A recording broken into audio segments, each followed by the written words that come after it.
What's up, guys? Welcome back to the PestCast for episode 2. My name's Gabe, I'm your host. Today we are discussing how good pest management saves you tremendous amounts of money in the long term and also keeps you safe, hopefully. That's kind of the main. I can guarantee you a hospital bill is far more expensive than getting your crawl space renovated or paying a monthly pest control bill. So there's a lot of tenets to this. We have kind of the residential side where you have customers that need to worry about potential fires from rodents chewing on wires. Obviously, like termite damage, that type of thing. You've got the carpet beetles, those types of things that can get into clothing, but those generally you're not talking about thousands of dollars worth of damage by and large.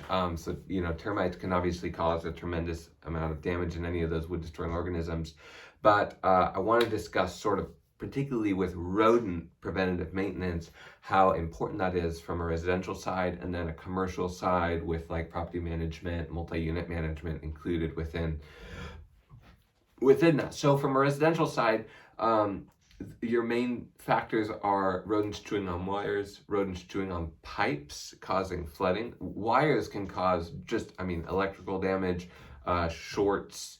It's very, very dangerous.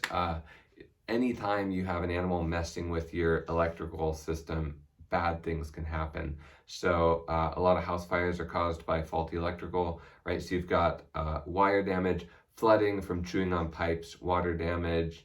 If they chew on your pipes in your upstairs bathroom, right? What's that going to do if they chew on your pipes down below? Is that going to flood your crawl space? Is that going to cause mold? Is that going to cause dry rot and water damage to your support piers, et cetera, and just your water bill? And then another really big expense is, of course, like crawl space restorations or attic restorations where you have rodents have nested in all the insulation underneath your floorboards, and they've been there for 2.5 years and you had no idea. And now all that insulation needs to be pulled, all the vapor barrier needs to be pulled, and then everything needs to be relaid out fresh and clean, and the entry points need to be located and sealed, all that stuff. So as you can imagine, ensuring that you locate and seal up entry points into your crawl space and attic, and then have a preventative plan in place so that rats and mice that are around the home are either repelled away, are encouraged to not be around your home, i.e. through removing all the brush, the trees, any climbing vines, that sort of thing that are close by. You don't want clutter, you don't want anything around the foundation of your home. But also from like a preventative standpoint of having bait stations or traps out that are actively reducing the population of rodents around your property, just so that things don't get out of control. Another thing is knowing the entry points to look for, right? Knowing just general knowledge of like how small of holes can rodents fit through, rats, mice. What are the character traits of squirrels? How can you tell if it's squirrels or a roof rat in your attic, right? How do you know? What are the common entry points? And we've got videos on our YouTube channel of most all of that stuff at this point. But from a residential side, those are kind of the things you want to make sure that you check. So frequent inspections of your home exterior and stuff. But cost-wise, so our quarterly plan is $154 per quarter, right? And it goes down with the twice monthly or bi-monthly and monthly plans. That is pocket change compared to the $10,000 crawl space restoration, or it really just goes up, right? If you have to pull out all your insulation and redo all your vapor barrier, you're looking at $8,000 to $10,000 on a minimum, just from a product cost standpoint. Like, products are so expensive right now, supplies are out of control with our supply chain issues, and so just to buy the insulation, right, you're out a tremendous amount of money. So those are expensive services, and it's not like with a bathroom remodeler stuff, if you've got some handyman skill, you can kind of do that. It's not necessarily like an age dependent thing, but crawling under your house, dealing with rodent droppings, rodent urine, the potential disease and other invaders that come in with rodents. You've got ticks, you've got fleas, you've got all sorts of just bad stuff that happens when rodents infest an area. You want a professional dealing with that, that's got the proper respirator, that's got the proper protective equipment, gloves and everything, and just let them take that off your plate so that you don't have to worry about it. And so that's one of the issues, and one of the reasons why crawl space restorations, attic space restorations can get so pricey is you're literally crawling in a crawl space sometimes that's this big. I mean, that's 18 inches. That's 18 inches high, right? Like sometimes it's the most miserable conditions. You're down there for a day, for a couple of days, depending on how big it is. And what homeowner wants to do that? And so if you can take steps to prevent an infestation in your crawl space, an infestation into your attic, if you can take those steps, guys, I'm telling you, you're gonna be thankful in the long run. Because ask anybody that's had rodents get into their crawl space and then had to spend $8,000 on a crawl space restoration.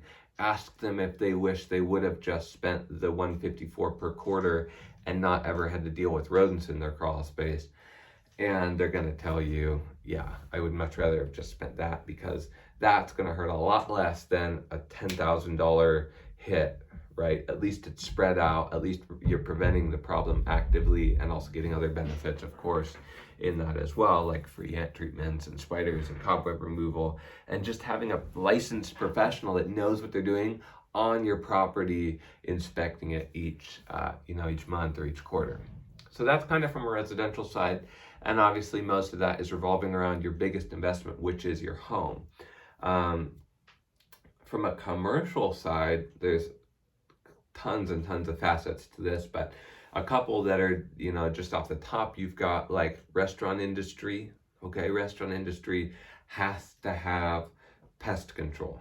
Okay, if you are a restaurant and you don't have a pest control provider, you're insane. You're probably breaking the law, and get a pest control company. You have to have this. Guys, if I see a rat in a restaurant, if I'm out to breakfast and I see a rat scurry out of the kitchen, or I see a rat scurry from under a bench, or I see a rat in the bathroom, or I see a rat on the outside of it, I'm freaking out. I'm leaving, and I'm leaving a 1-star review, and I'm never going back there, and I'll share it on social media. Like, there's no way I don't care what restaurant it is. If you have an active pest problem on the inside that customers can notice, that's bad, okay? So rodents are a big thing, especially in and around restaurants. So you need to make sure you have active management of them. And generally that's gonna look like a trapping protocol on the outside with monthly visits, right? The hard thing about poison is actually, depending on the layout of the restaurant, but if your restaurant has any open doors, if it's got an open back door or an open door in the front, if you have a rodent that ends up getting like lethargic from a rodenticide, they can kind of go a little crazy and start stumbling into your restaurant. So you have to be really careful with what products you're using, to make sure that you just keep rodents out of sight, out of mind. And then another big thing in restaurants is fruit flies, drain flies, flies in general, right? Making sure that you've got maintenance going on that. So whether that's fly traps, which is a big thing, and then with fruit flies, things like making sure your drains are cleaned consistently, right? So we do monthly drain cleanings for restaurants, and making sure that your mop bucket is getting cleaned out, and the closet where the mop bucket sits that tends to get lots of fly larvae and stuff around it, making sure that's always treated, making sure you have mop bucket packs to put in your water so that your floor is getting treated every once in a while. All those types of things are just helping to prevent cockroaches, fruit flies, drain flies, and all those types of invaders that are all too common in the restaurant industry and can literally just destroy your reputation. So again, you're talking a monthly service fee to cover you for cockroaches, rodents, drain flies, fruit flies, right? You're spending $100, $200 a month to have a company come out and trap everything and do all that. And obviously, you're a business. You're trying to make money. The goal is not to just spend money willy-nilly, right? But if you lose one customer over that, and then they go and tell all their friends, I mean, you've already just in that, and then they leave a bad review, like you're toast. It's going to be so hard for your company to recover if somebody leaves you a review that there was a rat in your kitchen. That's on Google forever. That's on Google for all of eternity. There's certain things that you can't just go back and undo. You know, when you accidentally say something really insulting and you're like, wait, come back. You can't undo it once it's been done. Once you've had rodents in your kitchen, once you've had cockroaches scurrying across the floor, right? You can't go back and undo that. You can't get those customers back.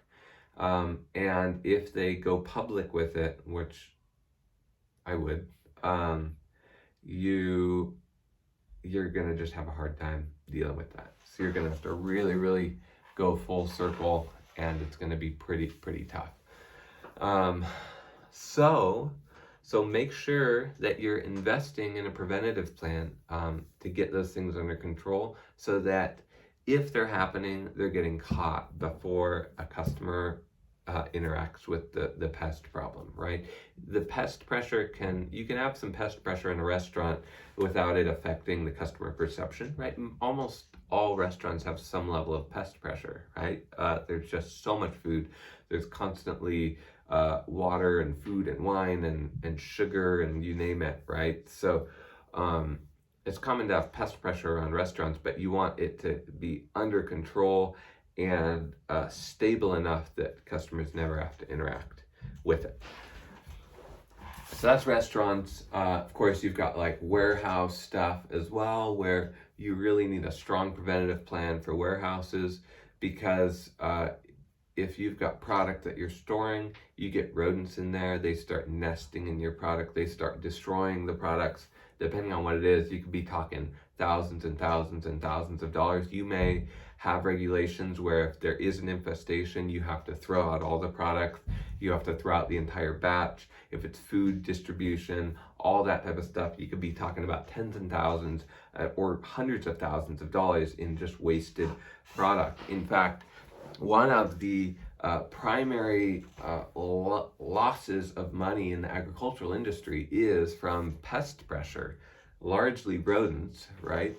Rodents are huge, and also other pests. So you can be talking about millions and globally billions of dollars worth of damage done, lost products, damage done to real estate, that type of thing, just all over.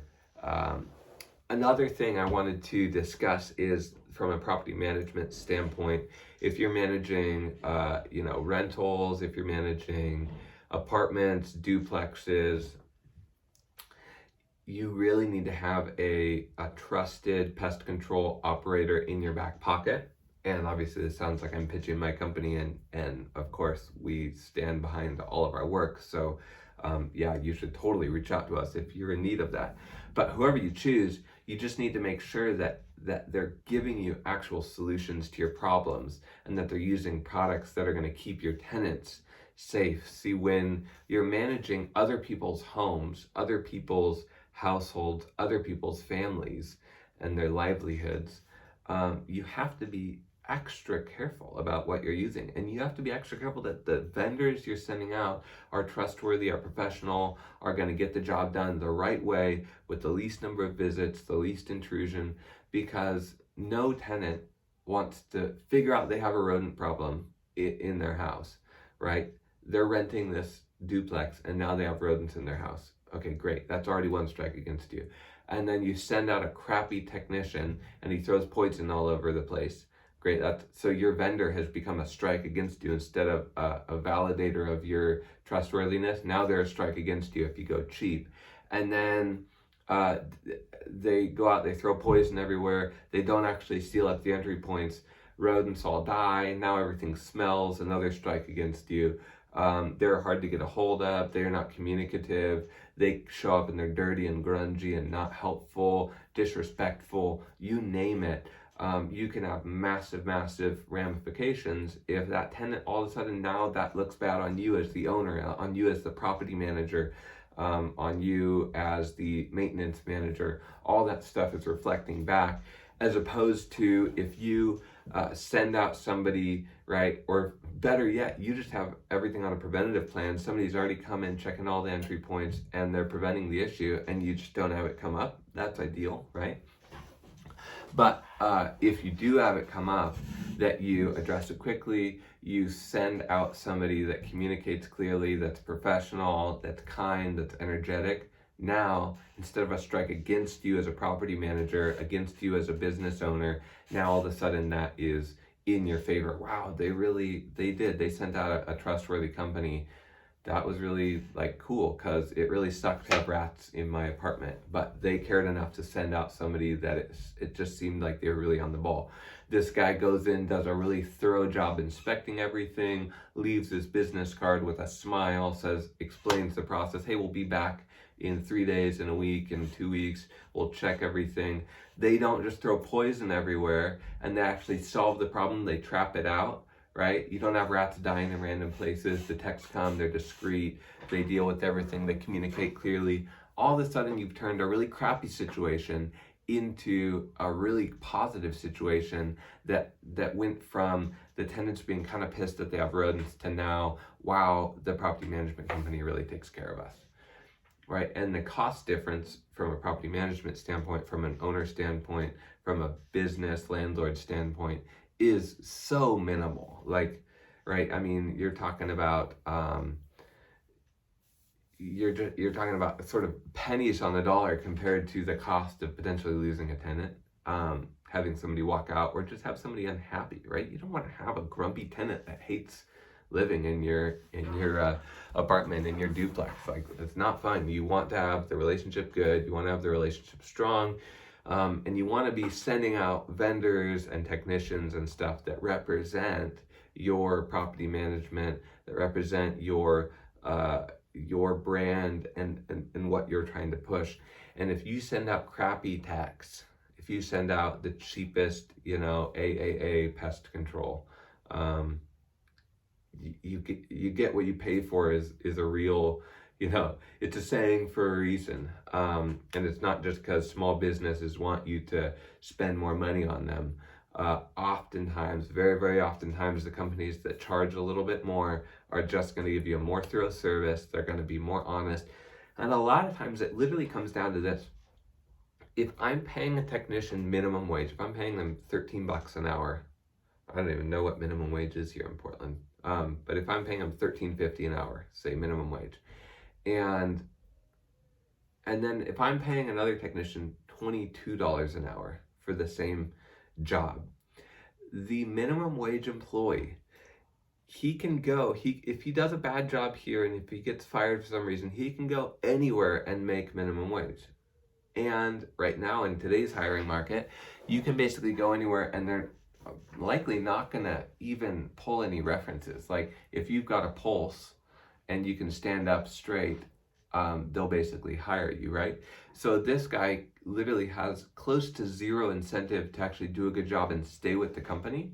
Whereas the guy that's making more money, it will be harder for him to go and just make that same amount of money. And the positional difference, right? If you start looking at somebody making $20, $30, $40 an hour, the positional difference, they're going to be checking your background. They're going to be calling you references. They're going to be, ensuring that you really have the type of character to be earning that level of wage. And so they would call me, and I say the technicians that get paid more are more accountable to their work because they naturally have to be, because the work requires it of them.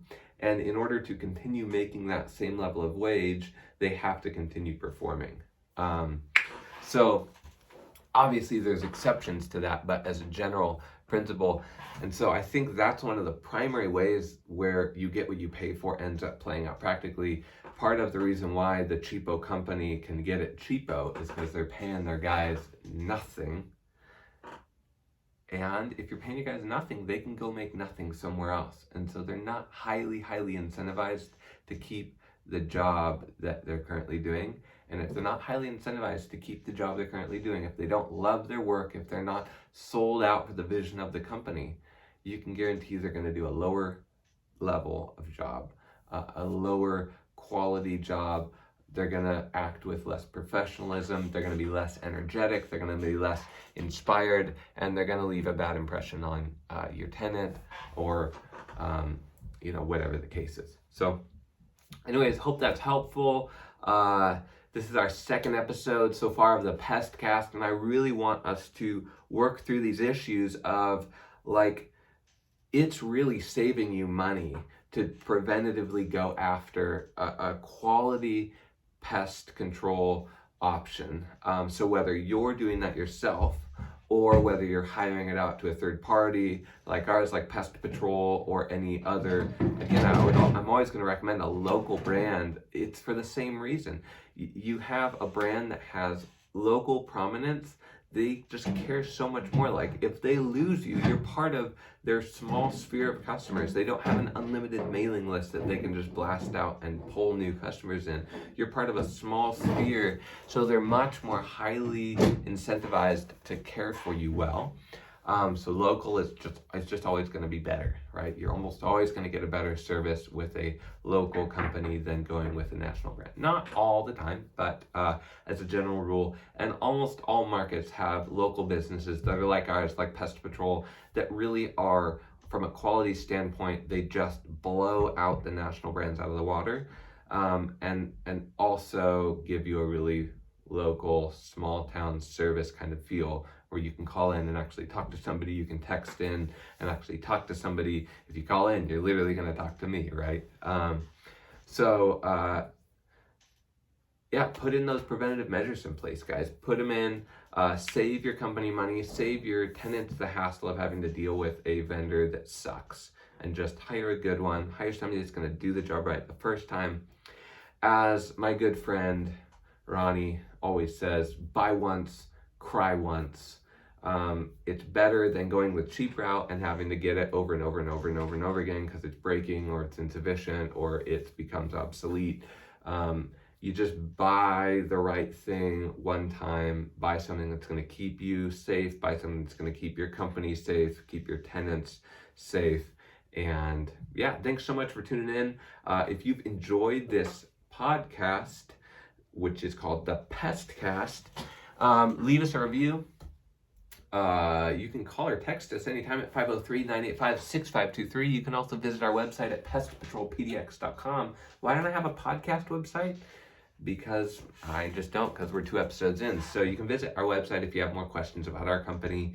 And I hope that's helpful, showing you how to save money by investing in a quality pest control solution up front.